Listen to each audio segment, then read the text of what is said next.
passata, messa fuori, c'è Pirlo, ancora Pirlo di tacco, tiro,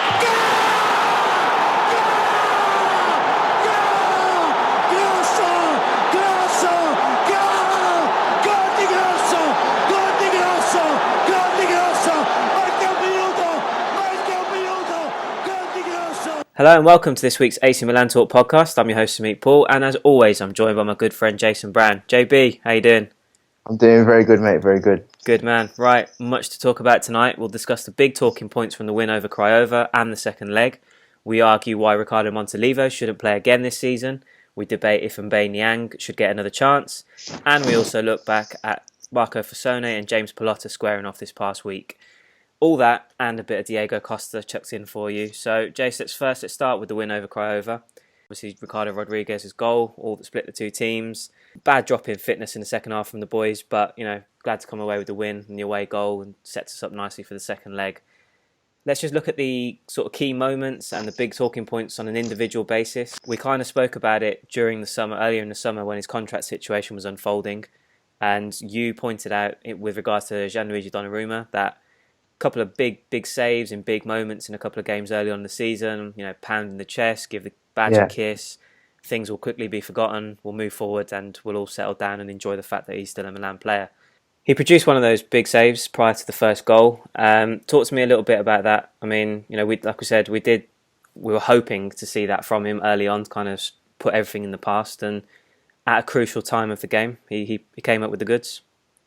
Yeah, definitely. I mean, it was pretty early on. Was it 20 odd minutes? I think. Yeah, around that mark. Yeah. It's a weird kind of build up. Like we were caught, I think, too high up. Didn't see the little. I don't know any of the Craiova players' names, unfortunately. Big save, man, early on, because that's an important. If they get that goal, like they were dogged all game. Like if they've got something to hold on to, it would have been very difficult to break them down. I think, as we saw, only getting the one away goal. Although we did hit the post. Crotone hit the post, I think, didn't he? A couple. Yeah. They had sort of few big chances as well. But if Craiova had a goal to hang on to, I think it would have been very difficult away from home in such a hostile environment. So it was major and important. Good save as well, because he's pretty much clean through, isn't he? He's got time to pick his spot. I think, to critique the striker again. Sorry, apologies, I don't know his name, but he's got to lift it a little bit more there. Do you know what I mean? Yeah. But still, Donnarumma's pulled off a great save. Absolutely, no, big moment in the game and in the tie in general. And he produced the goods, so can only be happy with that from a Donnarumma perspective. To pick out some of the plus points before we talk about more of the negative stuff, Ricardo Rodriguez, Musacchio, Kessie all looked great again. It's just really impressive just to see the new boys just settle in.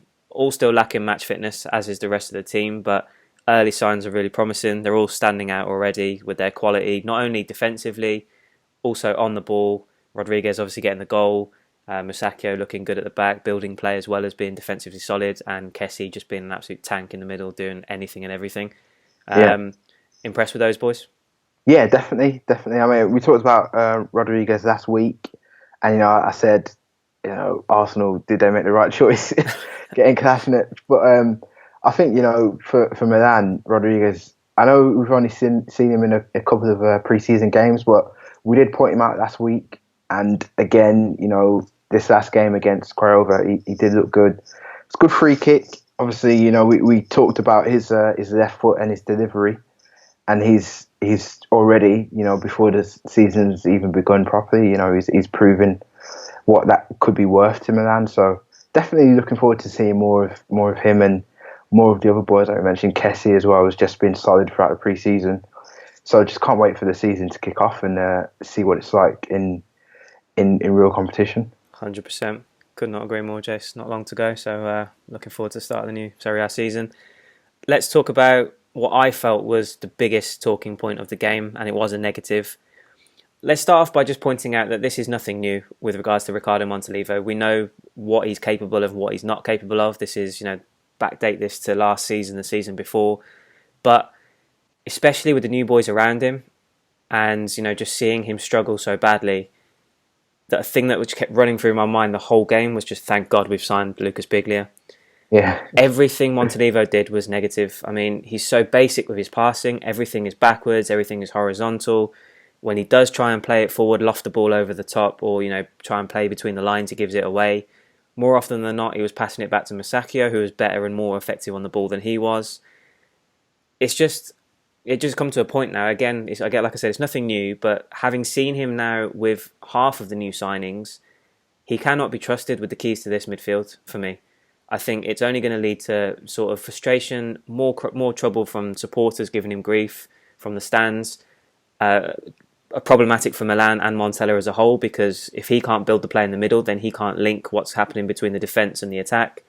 It's just going to create so many issues that are hopefully, and I don't want to sound overly harsh. He's been a loyal servant to the club for a few years now. He's experienced, so he's a voice in the dressing room. But for me, I sincerely hope that is I really hope that might be the last time we see him this season in the starting lineup. To be honest.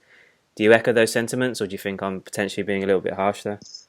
No, I definitely do agree. I mean, like you say, his performance wasn't good at all, and as you mentioned as well, we signed Biglia. So I think Montella's, he's obviously identified we need some reinforcements in that area, and I'll be surprised if Montolivo starts the majority of the games this season. I think he's probably getting a look in now, pre-season, because like you say, he's the veteran, he's the club captain still. So, I think if he drops him now, it's going to be a big story. It's always going to be a big story when you drop your captain, no matter how poorly they're playing. So I think, Montella's been pretty smart by not just axing him straight away. But I think when the season starts properly, I'll be very, very, very doubtful that Montolivo will get, majority playing time over Biglia. But I think it's just a case of, easing the new boy in and slowly and respectfully pushing the old captain out. Yeah, no, absolutely. Well, I think obviously at the moment Biglia is not eligible to play in these games. That kind of restricts Montella in that sense. But like you said, yeah, when the Serie A season starts, I fully expect him to be on the bench, and we'll get to it in a bit. But in terms of pecking order, I'd like to see him kind of pushed further down now, because I can't see what he does positive for the team. It's just getting more and more difficult, and it's nothing new. So we'll have to wait and see. But he looks really nervous, doesn't he? He does. You're right. Yeah. Everything he does, it almost looks like he has to think about it twice, because he knows he's under pressure now, and it's almost like, if I don't get things right, then I know I'm on the bench this season. So it's a shame. It's just, it's a bit sad at the same time, but it is what it is now. Just sticking on Montolivo and his future, though, I've read this week that due to the fact that he's still got 2 years on his contract, he's on high wages. I think it was $2.5 million a year. Combine that with just, in terms of his, like I said, his experience and what he means to the club, it's really difficult to shift him at this point, isn't it, as well? Because, again, also taking into consideration his age and his injury issues, he had a broken leg a few years back. There's just no way of getting rid of him, I don't think. I mean, can you think of any club in Europe, for example, that would want someone like Montolivo in their team this season, and willing to dish out the money to take him? Because I can't think of it, and I don't think there's much upside I can see why there's no interest in him. Yeah, I mean, I agree. I don't see many teams who are able to match his wages would want to take him. I think, given his age and, like you say, his injury issues and the fact that he is born in Milan, I believe, maybe it's one of those situations you look at slowly easing him into the coaching side of things. I don't know what I assume actually that he's got good leadership skills, as he's club captain, and I think he was once an Italian national captain, wasn't he? I think he filled in. He's done that a few times. So obviously, his club managers and his international managers see that he has leadership qualities. So I think maybe speaking to him, letting him know you're going to have, less of a influence on the pitch and maybe more of an influence in the dressing room, and slowly easing him into the backroom staff. Yeah, that's an option. That's definitely an option. I don't know. There's a lot of fans I feel like are overly harsh on him. I understand the frustrations, and I've just explained, that I don't want him to play. That speaks for itself. But I just think, I hope if that is the case, and I personally believe, along with Abate, this is his kind of final year being a prominent figure, if you like, in the squad, potentially moving on next summer. But I wouldn't be adverse to that. I mean, yeah, just moving him to sort of it's still a bit early, I guess, in his career. He probably will want to move on to another club, for a decent spell before retiring. But if there is an option to move into the sort of coaching side further down the line, then why not? But from a playing perspective, I truly believe that it's in Montella and Milan's best interest now to move on and look for the future and look at the better options they've got in the squad. So we'll certainly have to wait and see. But then it applies the same with Abate, and I find it quite crazy how him and Montolivo particularly stood out in the game against Craiova last week as the weak links. You look at the team, the players that have come in, and they've made such an immediate impact and they've been influential and impressive. It's almost like an indication to Montella now to suggest, right, these guys have been, law servants to the club, but with the players that we've moved in, it's time to just move on. It's time to just get beyond this whole tried and tested individuals like Abate and Montolivo, bring in Biglia, bring in Conti, change it up and just move forward with a fresh sort of impetus, if you like. So, yeah, I think that's got to happen now moving forward. We might see them again pre-season and, start the season. But yeah, I think with Montolivo, as opposed to Abate, I think it's more his leadership skills. He must bring something more to the dressing room, I think.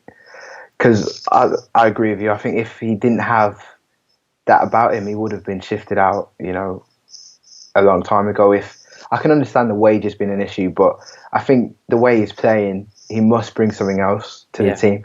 Maybe Abate does as well. Maybe Montella's thinking with all the new players, 9+ coming in, you need those old heads in there, those experienced Milan players, just to help guide the team. But I agree with you. I think come next season, I doubt they'll both be playing on the pitch at all, if even being involved with the club. Yeah, no, absolutely. I couldn't agree more with that. So we'll have to see how those situations develop. But yeah, I think we're pretty clear on our point of view that Montolivo will hopefully be sitting on the bench this season. We'll see what Montella's got to say.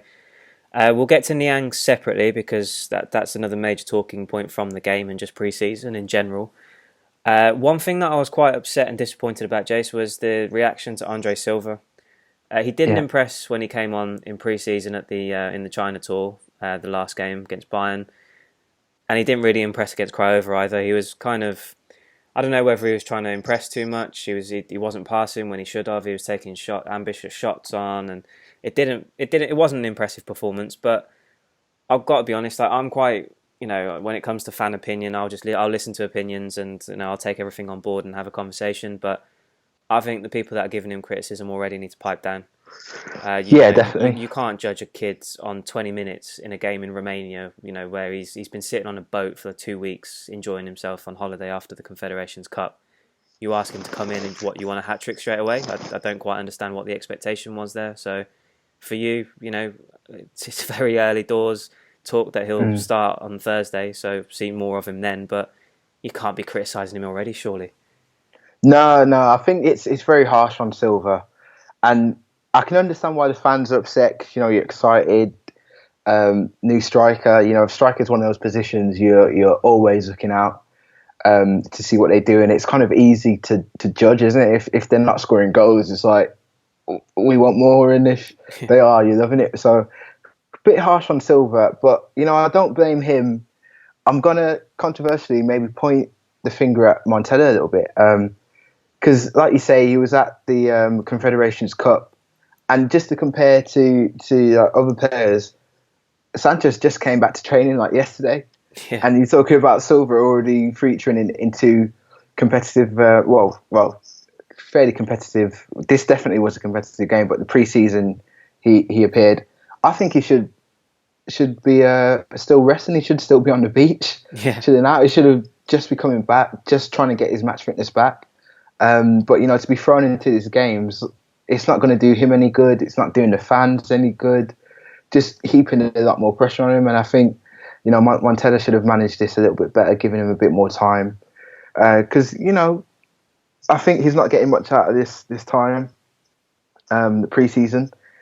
And it's not like we need him for the pre-season. I think we've got enough to get past Craiova Craiova, although it was a little bit close last week, I think when they come back to the San Siro, it will be a full-gone conclusion. So I think giving him a bit more time, letting him train with teammates a bit more, and then easing him in, started the Serie A proper, I think would have been the best move.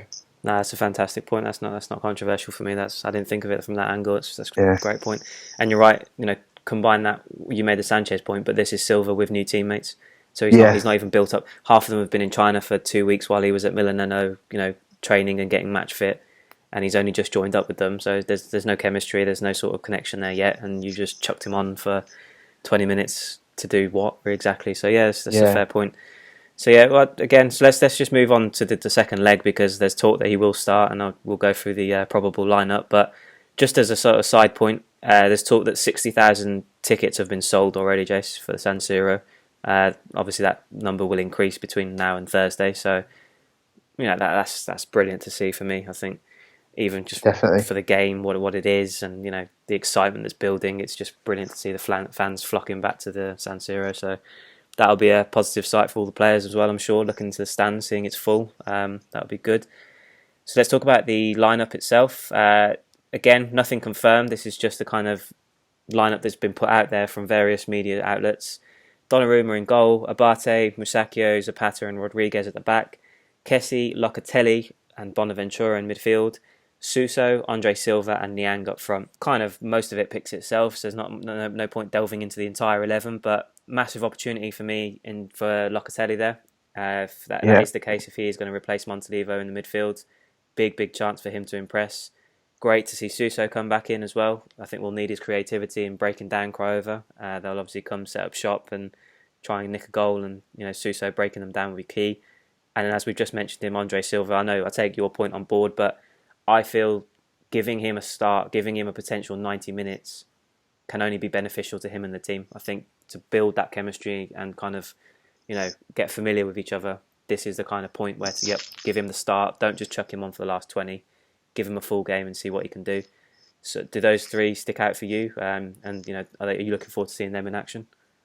Yeah, definitely. I think this starting 11 is kind of more going to be what we see in the league proper. Given taking out obviously Abate in there, but like you say, Locatelli's got a real opportunity now to lock down a place potentially.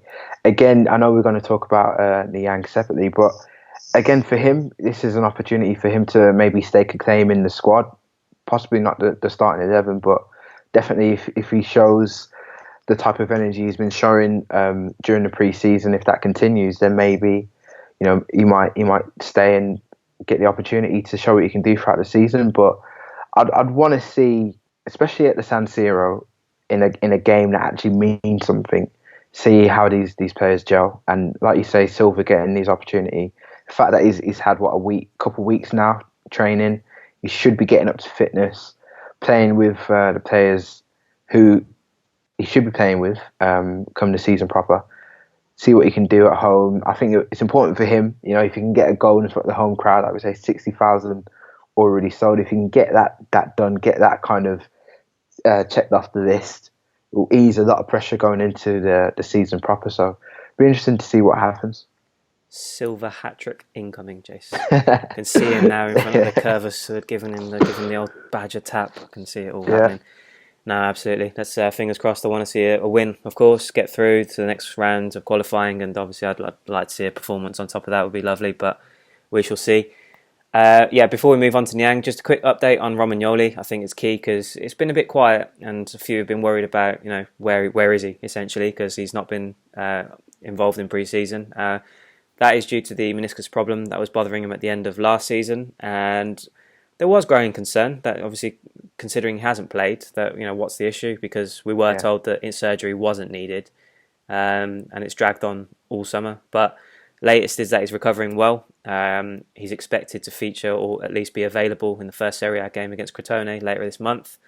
So all positive, and that will give Montella another headache as to whether or not he's going to play a back three or stick with the back four. So yeah, it's good problems to have, though. Good problems to have. Absolutely, no, definitely. So yeah, fingers crossed he's fully recovers by the start of the season. And can't wait to see him next to Bonucci and Musacchio. That'd be good. But let's talk about that man Niang if we have to, Yeah. Chase. I think we have to. I'll rather not to, but let's see. I'm going to start by giving you poll results because I kind of wanted just to get the general feeling as to what fans are thinking with regards to his future now. Yeah. Simple question: should he stay and be given another chance? 73% said no, sell him. 27% said yes, keep him.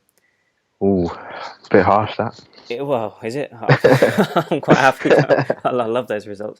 For me, Jace, it comes down to this. How many chances does he get?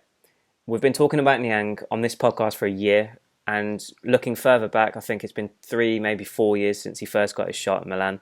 Yes, I know he's still young. Yes, I know there's glimpses of his quality, and there is a top player in there somewhere.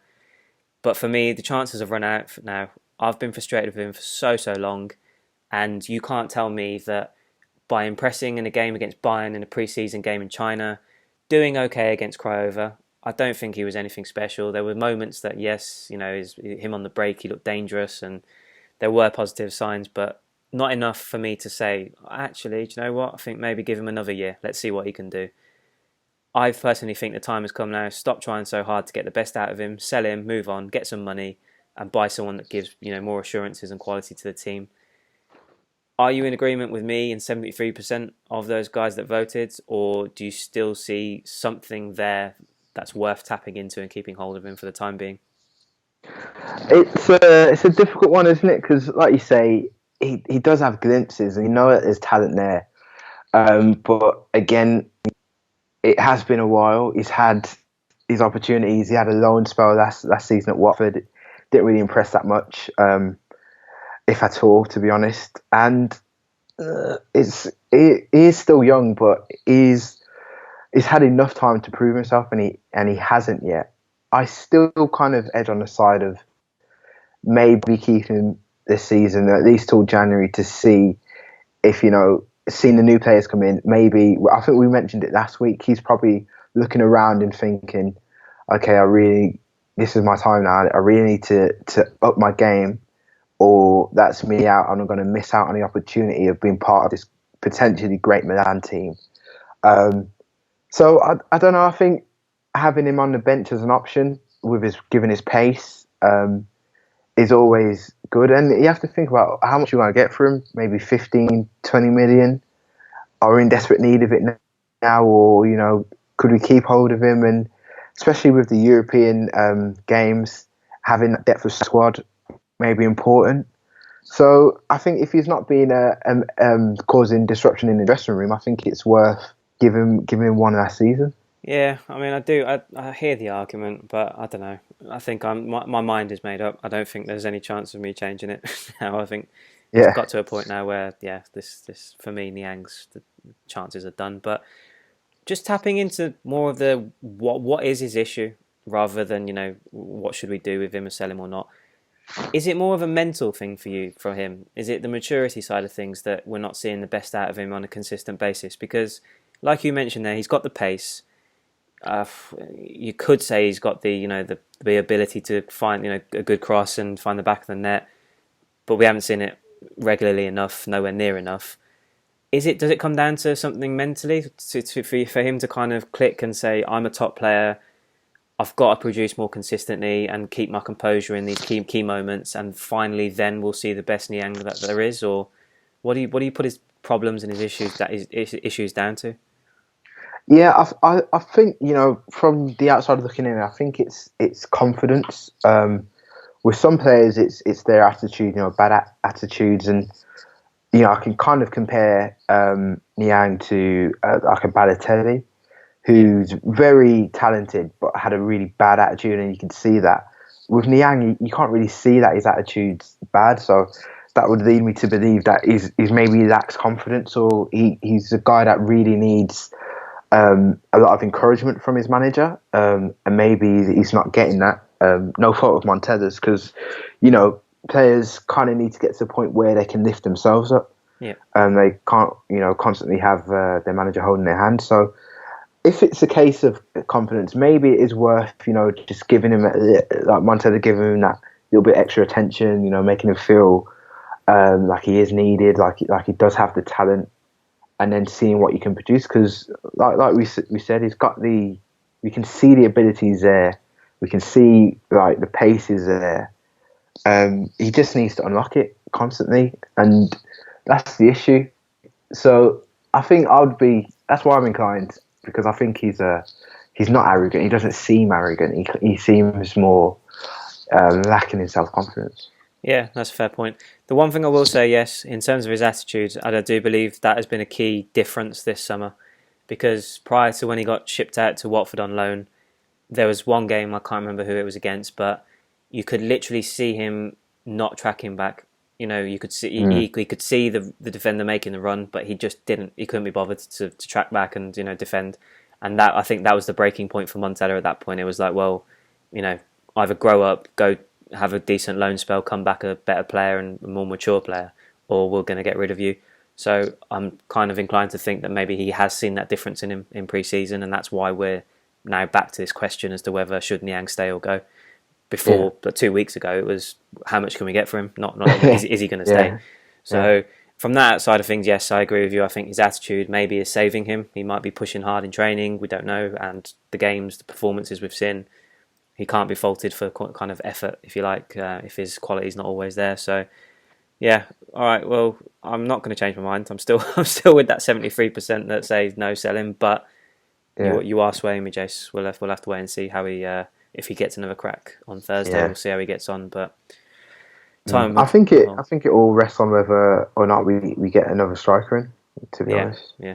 So would you see, even if Montella sticks with a 4-3-3, for example, we bring in a striker to play up front? Do you still see him requiring that sort of width? Because there's not a lot of pace in this team. I was thinking the other day as well. If you look at the players we brought in and the players we've already got, like the likes of Suso, Hakan, Bonaventura, they're all very technically skilled and good on the ball, but there ain't a lot of pace in there. So does that even open up a door for someone like Niang to stay and step in? Yeah, potentially.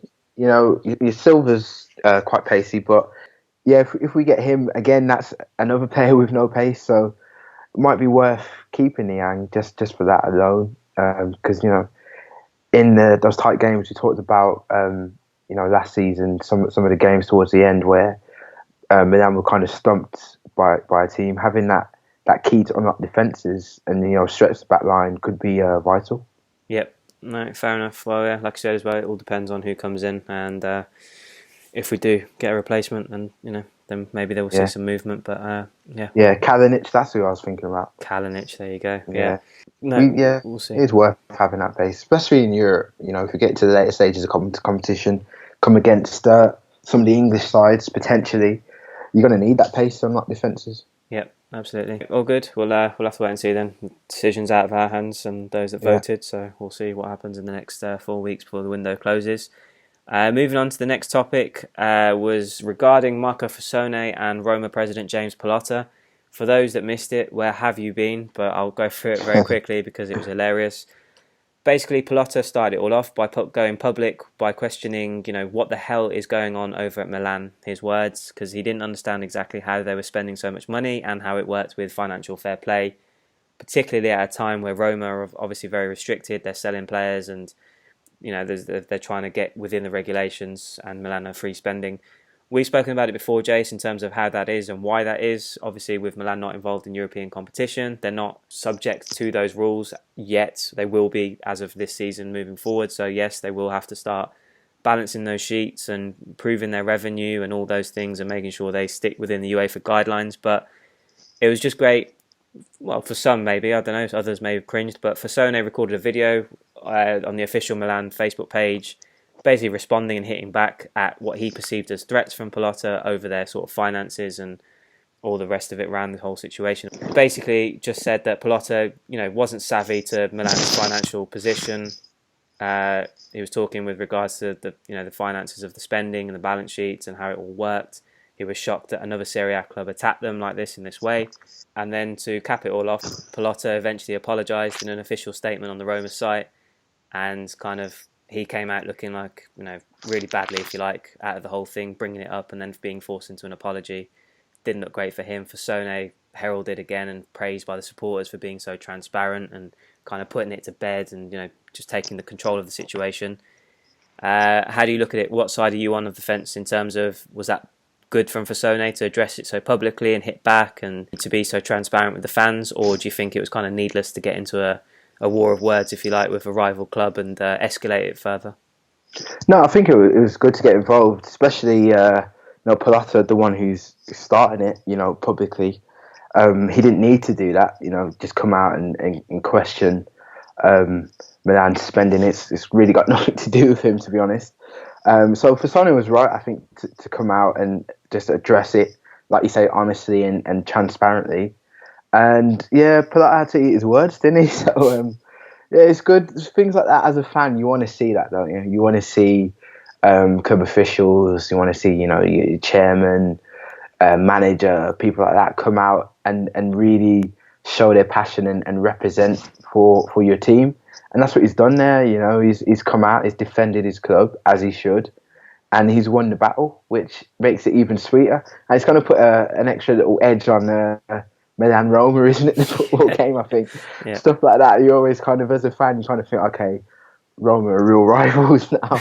So yeah, I was quite pleased with this. Yeah, I mean, I initially I was like, oh god, because they announced that there was going to be a response, and I was like, well, what's he going to say here? But yeah. I was all in. I was like, fire it up, let's get this started. There's, like I said, the rivalry with Roma, why not? But no, he was very sort of diligent with his words, and he wasn't like heated. He was very calculated with what he had to say about it. So yeah, I'm all in for that. Well played to Rossoneri yet again, having a brilliant summer of his own. So good from him. Good stuff. Moving on to the next topic regarding captaincy, Jace. It's another big topic, talking point this summer. I did a poll for this one again because it's down to, I just want to get a fan reaction to this. Really, it's important to see what they've got to say. 52% voted for Bonucci, 36% voted for Bonaventura, 10% voted for Biglia, 2% voted for Donnarumma. I think we've spoken about it at length, to be honest, in numerous podcasts in the past. But I think we've both going to vote for Bonucci here. Obviously, I'll let you speak for yourself. But for me, and as you've kind of reiterated before, that I just want to see my central defender, that leading figure at the back, bossing things and being the captain, and being the architect and the orchestrator behind everything, and leading by example. So, if I voted, which I did, I voted for Bonucci. Do you agree with that? Yeah, definitely. I think, we've talked about his leadership qualities at Juve before, and just generally as a strong leader. And, to have him in the squad, I think it makes perfect sense to make him the captain as well. It's going to obviously rub the Juve fans the wrong way as well, seeing him with the Milan shirt and the captain's armband. So that would be a little extra reason to do that, especially if we win Scudetto as well. Yeah. That'll make it even sweeter. But yeah, definitely he's a natural leader, isn't he? So it just makes sense. And we've talked about liking centre backs as captain before. I think if I was to go second choice, I'd probably go Biglia as well. Yeah. To be honest, I know the poll didn't reflect that, but yeah, Bonucci would be definitely my first choice, and then if I had to, Biglia. Yeah, no, I echo those sentiments, especially like I said, they're both, leaders, natural born leaders. They've done it already for Juve and Lazio. And yeah, I think that there's the natural, even though they're new boys, I think that's the most natural option. But yeah, I understand the 36% that went for Bonaventura. He's obviously been our best player, the most consistent player for like 2 seasons now, and he gives everything for the shirt. You can tell that in his performances and the way he is on the pitch and off it. So absolutely popular choice, no doubt. But yeah, it's got to be the sensible choice, and I think everybody's right in that sense. The majority's right, should I say, that 52% should go with Bonucci. So fingers crossed we get that decision confirmed before the season starts, and we'll have the big man at the back as our captain. So, and that hopefully knock-on effect, no Montolivo as well. That'd be good. Yeah. But we'll wait and see. Good stuff. Moving on to transfer talk. The big name that's kind of come round about again, we've obviously, like I mentioned, Kalinic earlier has been noted. We've had M'Baye Niang, we've had Belotti, we've had Morata, we've had every striker in Europe, I think, at some point has been linked with Milan. But it's come back round to Diego Costa again this week, Jace. Let's talk about him and just go through the pros and cons, because we have mentioned him previously, and I've said that I completely understand the argument for why we should sign him, and I think there's an overriding sort of opinion now with fans that this is a great opportunity to buy a striker that will score goals. He's guaranteed to score goals next season. He's got the all-round game to kind of boss things in Serie A as well. Even if it's a short-term thing, get us back into the Champions League and get your move back to Atletico after that. He's a good partner for Silva. They can play off each other, and that could be a formidable partnership there as well. I understand all the pros, but then it always comes back to the fact that I just don't like him. Is that enough of a reason to not sign someone like Diego Costa? Because you've mentioned it as well previously that he's one of those players that you hate when you play against him, but you absolutely love to have him on your team. Is it a sensible signing? Just looking at it from a purely, sort of success point of view, taking aside his personality and his character, if we just were to sign him, is he the kind of striker that could lead us to, say, Champions League qualification and maybe even beyond that for a title run? Yeah, definitely. I mean, he's a top striker, isn't he? We've seen that at Chelsea and Atletico. So him in Serie A at Milan, I think he'll definitely score goals, which could fire us back up to the top. Hopefully, will. But again, like you say, it's the attitude thing. I think we mentioned before when we talked about Costa that all his teammates speak quite highly of him. So it kind of leads me to believe that maybe he kind of plays up just on the pitch, but he may have a positive influence in the dressing room. But I think if Montella talks to him, is like cut the antics out on the pitch. If he's willing to do that, I think he could be a top player for Milan. But it's whether or not that's just part of his game. If it is, then maybe, like you say, one season, get us back in the Champions League and then move on. But if it can be taken out of his game, but not affect his goals, then that's even better. Well, I was going to say, actually, do you think that's a positive thing to take that out of his game? Would that take something away from Costa as a player, an all-round player, because he kind of relies on that getting fired up, and whether or not whether it's warranted or not, he loves a battle with a defender. Taking that sort of nasty side away from him, would he still be the same player for you? I'm not sure because, to be honest, I didn't see much of him when he was at Madrid. Yeah. So I don't know if that was always part of his game or if it's something he adapted for the Premier League, because the Premier League is quite physical. So I can't really comment on that, because that's always something I've wanted to know. Like, has he always been like this? Was he like that in Spain? Or was that just like something he adapted under Mourinho? Because I know Mourinho used to say he liked him fired up. And Mourinho's always like this strikers fired up. He did the same with Drogba. Drogba was very kind of combative in the Premier League. Costa as well. So I don't know if it was more him or more Mourinho. That's one thing I've always wanted to know. So, maybe him coming to Milan and we can see whether it's just his game or if it's something that he adapted for the Premier League. Yeah, I think it's part of him. I like similar to you. I didn't see loads of him in Spain, but I've seen clips of incidents. I think one with Sergio Ramos at one point. Pretty sure I'm sure he punched someone when he was still playing in Spain as well during a game. Can't remember who it was, but yeah, I think that nasty streak is in him. But yeah, I truly believe that you take that away from him or try and temper it and tell him to calm down. I don't see him being quite the same player. So, but yeah, I agree. I think if it does happen, I'll embrace it. Whether if he can fire us to the top 3, top 4 Champions League and maybe the title to go with it, then you can't say no to a player like that, can you? It's if he can take us there for short term, for a year or whatever, then fine. I think you kind of bite your tongue and take it. But yeah, it's not my ideal signing. Like I said, I don't like him, and his personality on the pitch to what he shows us. I wouldn't like to see him kind of come in and I wouldn't say ruin the good work that we've done. It's not. He's a top player, he's a class player, but I think we've kind of bought a profile of a player so far this summer, and he'd be the polar opposite. So it'd be an interesting one. But this is certainly looking as if we're pushing in that direction again. So we'll have to wait and see if Costa's our man. But all good. Just a bit of housekeeping. Just want to go through a couple of things. Bacca, Sosa and Paletta didn't take part in training on Tuesday, and that's said to be because they're effectively transfer listed, looking to get those trio out. I personally don't see us losing too much in that. I know there's a bit of experience, there's a bit of quality there, but what we've brought in and what we're looking to bring in still, I think those are expendable guys, bring a bit of cash in, and I think that will be a good move from the club to get rid of those three. Suso met with his agent over a renewal, so hopefully that gets sorted. And just to pick up on a couple of points on YouTube from last week, Jace, a few people picked up on what we were saying about Renato Sanchez, just saying that he's a different player to Kessie, and we should be going all out for young players and building this squad up. I understand that argument, but my thing is that if Sosa was to go, for example, we've already said that Montolivo is going nowhere.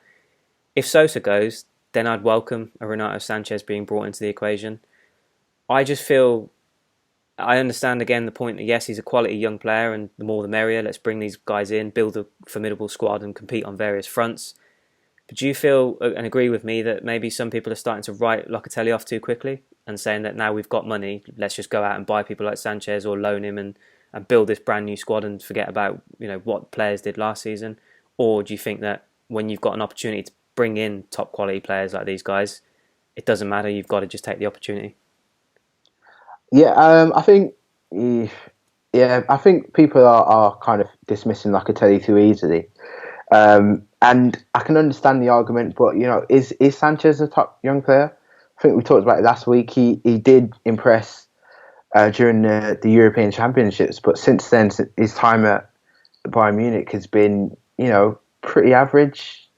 To be honest, do you think people have bought into the hype then, rather than actually seeing enough of him to suggest that he is the top quality player that can grow and become, world class? Do you think people have seen bits and pieces of his Portugal performances and Benfica days and just thought the talent's certainly there, but he's not really, on the top level, consistent? Like you said last season with Bayern, he's not proved it over a prolonged period, has he? Yeah, no, he hasn't at all. In his defence, I did watch that game, the Bayern Chelsea game. Yeah, and he did buddy out Fabregas, to be fair, which made me smile. But I can see the glimpses of talent there. But it's like you say, when he had a season at Bayern and he was very inconsistent. And is it worth kind of damaging the progression of one of our own on the off chance that he's going to come in and be amazing? I don't think it's as straightforward as you buy Sanchez and you have this amazing player. It's kind of like you're buying another Locatelli in a sense, someone who you still need to work with, someone who you still need to develop. And if you need to do that, why not just do it with your own player that you already have? Yeah. I think it's that that's the kind of dilemma in my opinion. So I wouldn't be going crazy. Like you say, if we lose Suso, then yeah, let's get him in, but if not, I don't think we need him. Yeah, different players, different dynamics. I understand the arguments to bring someone like Sanchez in, but I'm all up for adding more players, adding more depth and quality to the team, and competing on various fronts. But for me, I think you've got Kessie there, you've got Bonaventura, Hakan. Yes, Montolivo is unfortunately still there. Sosa hopefully moves on. If we make space and there's an opportunity for Sanchez to come in, because he's not guaranteed first team football regularly at Milan next season as well, if you think about it, with the competition there. And I personally don't want to see Locatelli push down that pecking order. I'd love to see him be the kind of understudy behind Biglia, if anything, and continue his development there. So difficult decisions to be made. It sounds more than likely that another midfielder will arrive, but harping back to what we were mentioning earlier, Locatelli's got an opportunity this week to stamp his name on this team and show he can be capable of running things in midfield, and fingers crossed he can deliver. So hopefully we get more answers in that way, but we'll see. Good stuff, Jace. Moving on to Twitter questions. We've had plenty again this week, so thanks again for sending in your questions, guys. Francisco Zenteno at Calcio Haki 16. On scale from 1 to 10, how good do you feel knowing that Milan fans believe in the club again and want to go back to the San Siro? Mentioned it earlier, Jace, 60,000 plus expected at San Siro for the second leg against Craiova this week.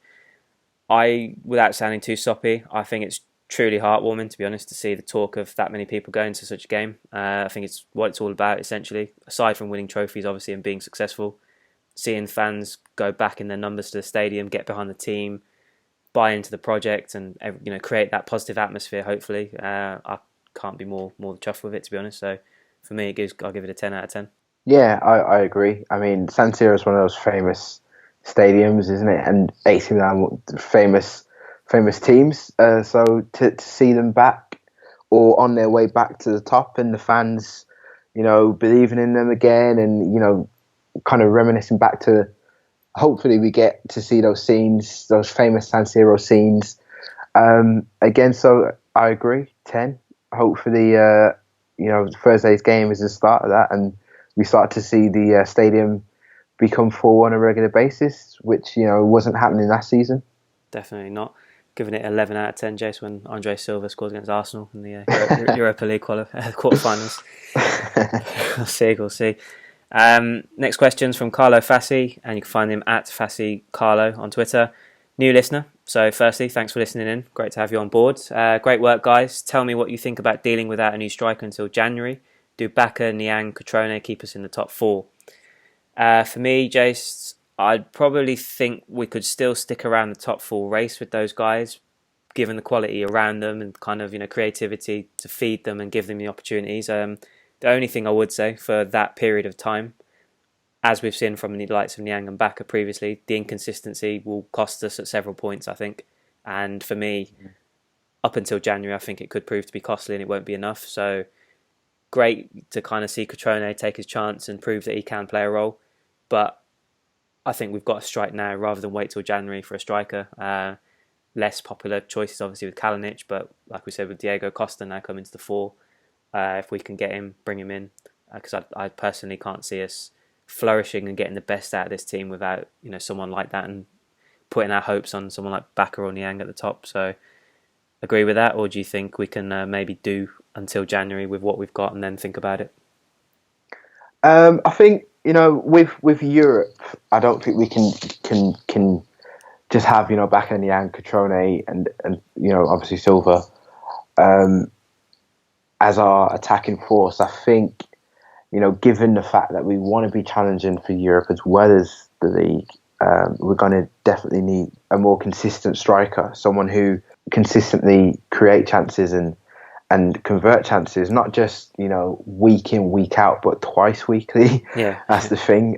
So I think we will need another striker. But if it was just solely the league, I reckon those 3 could, with Silva, could keep us in the top 4 till January. But it's just the added pressure of Europe as well. I don't think they can manage it. No, good point. That's certainly something to think about. So yeah, I think we've definitely got to bring someone else in.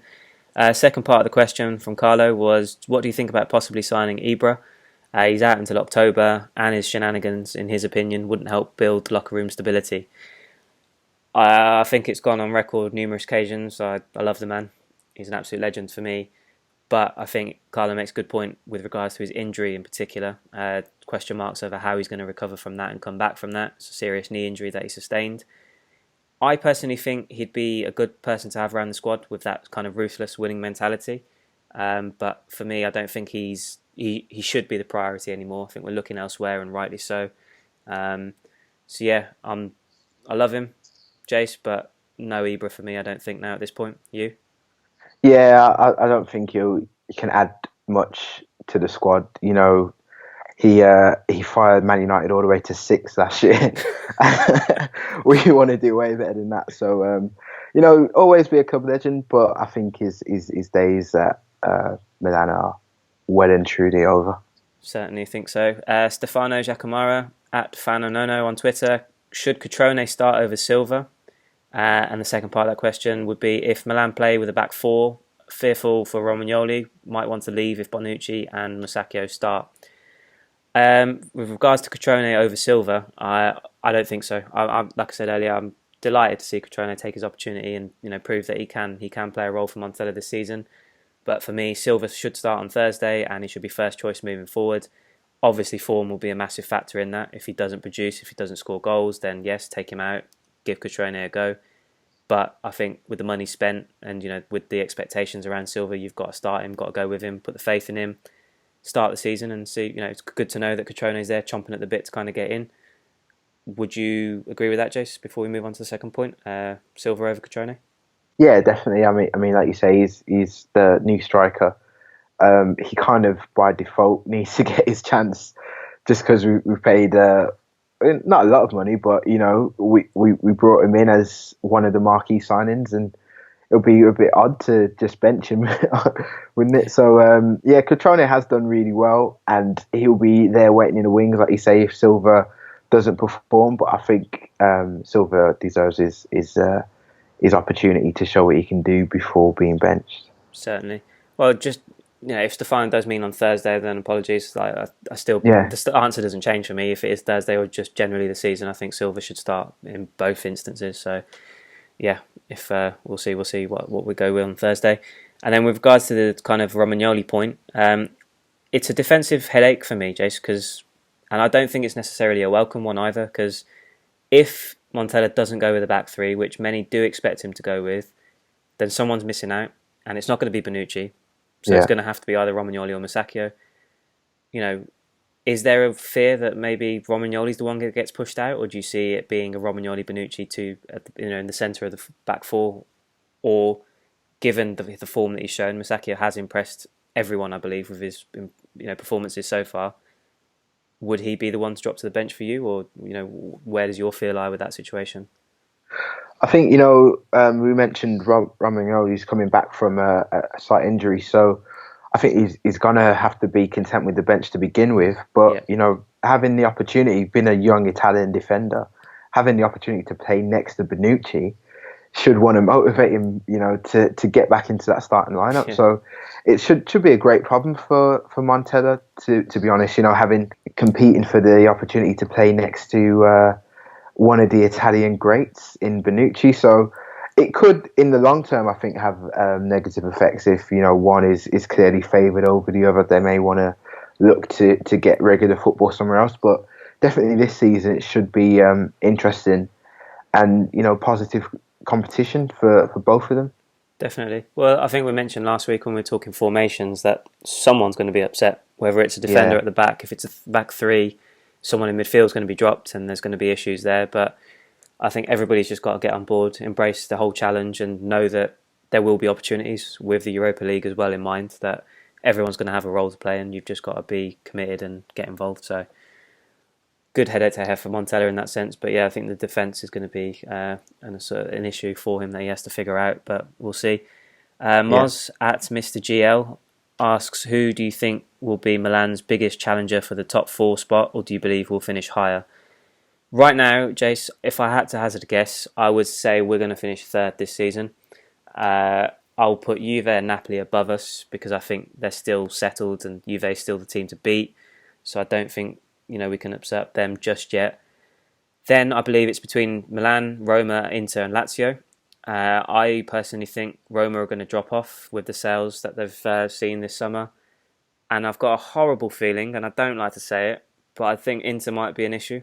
And that's purely down to the Spalletti influence of him coming in there and not necessarily setting alight the transfer market, but I think he can certainly get them going. So what's your take? Do you think, well, firstly, this number 4 spot, Milan objective? Are you aiming higher? And who's going to kind of rival us, do you think, in that sort of mini group there? Yeah, I think we talked about it, and we both kind of had Milan, top 3. Again, I agree, Napoli and Juve being the biggest challengers. I'm not so confident that Roma will just drop off, although I'm kind of hoping. Yeah. And, before a few days ago, I wasn't too worried about Inter, but I've been watching a lot of Chelsea's pre-season games, just hoping that they lose them all. They did lose to Inter the other day, and Inter looked all right, to be honest. Yeah. But again, it's only pre-season, but still, you see they've got the players there. Perisic looks really good. Yeah. Although he may be potentially on his way to, I think Manchester United are interested, aren't they? Yeah. But yeah, if they can keep hold of him, they could be a real challenge. And we saw last season they kind of tailed off towards the end, but before that, they were having a pretty decent season, and they've only improved. They've added a few quality signings, so it could be difficult. I'm still backing us to finish top three with all the signings we've made. And we've addressed some key issues, I think, and from what we've seen of the new sign, especially Kessie, we talked about, which is a key position, and Bonucci, I think we should be challenging for the top three. But yeah, I think Roma probably still my biggest. I feel would be our biggest threat for that top four spot. No, that's fair enough. Just note we cannot move forward without mentioning Kondogbia's own goal, which was an absolute treat. That was a peach of a strike. What an absolute strike. Couldn't believe that. Lovely. Bit more of that Jeffrey. Can't go wrong. Yeah. Good man. And then the second part of Moss's question was, would you prefer Diego Costa, Ibra or Keita Balde, knowing that the talent is there but having to deal with the on and off the field antics? If we're solely looking at those three names, Jace, I'm going to go completely in a circle from what I was speaking about earlier, because I now love the man. I'm going to go Diego Costa because, like I mentioned with Ibra, there's still question marks over that injury and whether or not this is the right project at this stage of his career. I've never 100% been on board with Keita Balde. He's obviously a great player, but I don't think it's... I don't know, there's just something that doesn't click with me with him, so I personally wouldn't go with him. Costa, don't like him. I think I mentioned that once or twice earlier. Yeah. But he's what we need, and he's ruthless, and he's a goal scorer, and he can take us forward and get the objectives that we're looking to achieve. So, out of those three, does Diego get your vote? Yeah, he would actually. Like you say, just because of his ruthlessness in front of goal, and the fact that he's proven. We talked about earlier why I don't feel Ibra should be back at Milan, and like you say, I agree with you. Balde's he's okay, but again, he's not proven. I'd definitely have to go out of those three. If it was just those three, I'd 100% go with Costa. Good man. Good stuff, Jace. I think that wraps us up this week then, unless you've got anything else you'd like to add. No, I think we've covered it all, to be honest. Just looking forward to the game on Thursday. Want to see that San Siro crowd rocking, and I was going to say 3 points, but it's not 3 points, is it? Just want to get it through to the Europa League proper. Absolutely, mate. Couldn't agree more. So let's fingers crossed we get a good result. Plenty to talk about next week. Follow us on Twitter and Facebook at AC Milan Talk 1. Subscribe on YouTube, and as mentioned previously, we'll be pushing more content out on YouTube as the season closes in. So yeah, give us a follow on there, and we'll be sure to provide you with plenty more content. Jace, always a pleasure, and there's nothing else but to say goodbye to the people. Goodbye to the people.